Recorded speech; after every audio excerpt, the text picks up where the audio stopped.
Yo, what's up? Good day mga katropa. Welcome back sa aking vlogan. For today's video, mayroon akong hihinangin na mga attachments. So ayan, kita nyo naman yung mga attachment na hihinangin ko. Liliit lang yan pero saglit lang yan siguro. Mga 1 hour lang yan.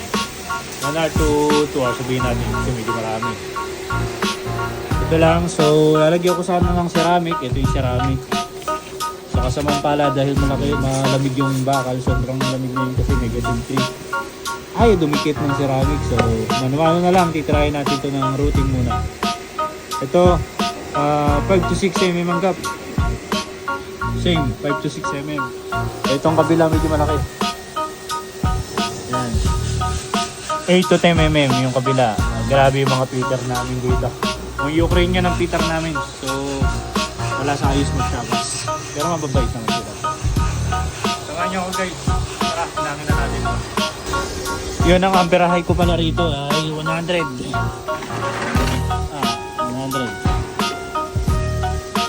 Amperahe ko 100. Ang voltahe ko 17.4. At ang wide of penetration ko ay 0.2. Gamit kong makina ProNews. So ayan, magpupunta ng Europe. Ang ProNews ay mayroong settings na 4. Mayroong pulse, merong stick, may manual, at may standard. Itong standard yung basic na MIG welding na kadalasang ginagamit yan sa atin. Ito namang pulse, yan, parang magandang gamitin yan laban sa mga kapal. Napakasarap gamitin yan, di na tayo mahirapang maghinang. So tara, samahan nyo ako. So nakaset up na siya, 100, 0.2, at 17.4. Itong nakikita nyo na to, yung buga ng wire. So siniro ko lang kasi para hindi siya ganong malakas. So tara, buksan na natin.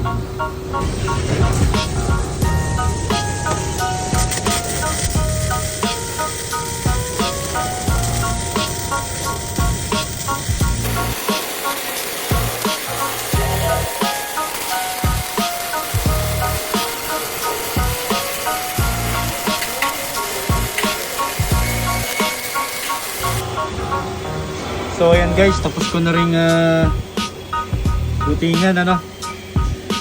So silipin natin ilalim kung maganda ba yung tagos. So ito yung tagos, okay naman. At maganda naman ang kanyang tagos. Hinangin pa naman yung ilalim na yan. So hindi natin kailangan pagandahin ng gusto yan. Importante walang detect. So ayan mga katropa. At kapingan na natin. Akin ang nalinisan ng bahagya. So ang cupping natin gamit natin ay pulse. Lipat natin yung setting sa pulse.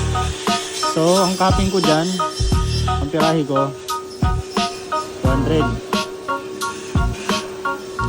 Itong wide, ginagamitan ko yan ng 6. Ang voltahe 25.8. So yan yung aking setup dyan. So mabilis ang inang, mabilis makakatapos. So tara, samahan nyo ako mga katropa, panoorin nyo hanggang dulo.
So yan na mga katropa, tapos na yung ating hinang.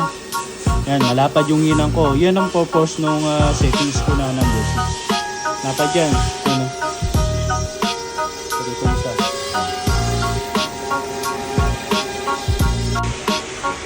Yo, what's up? Tapos na ako dito sa area na to. Ay, nakatapos din. Kapagod, may init sa mukha. Ito yung aking hinang. mga attachment na maliliit. So, ito yung kaninang pinira natin. Ito. Linis na lang yan, linis. Itong ilalim. Linis na lang yan, linis. So yun muna ang ating video for today. Salamat sa mga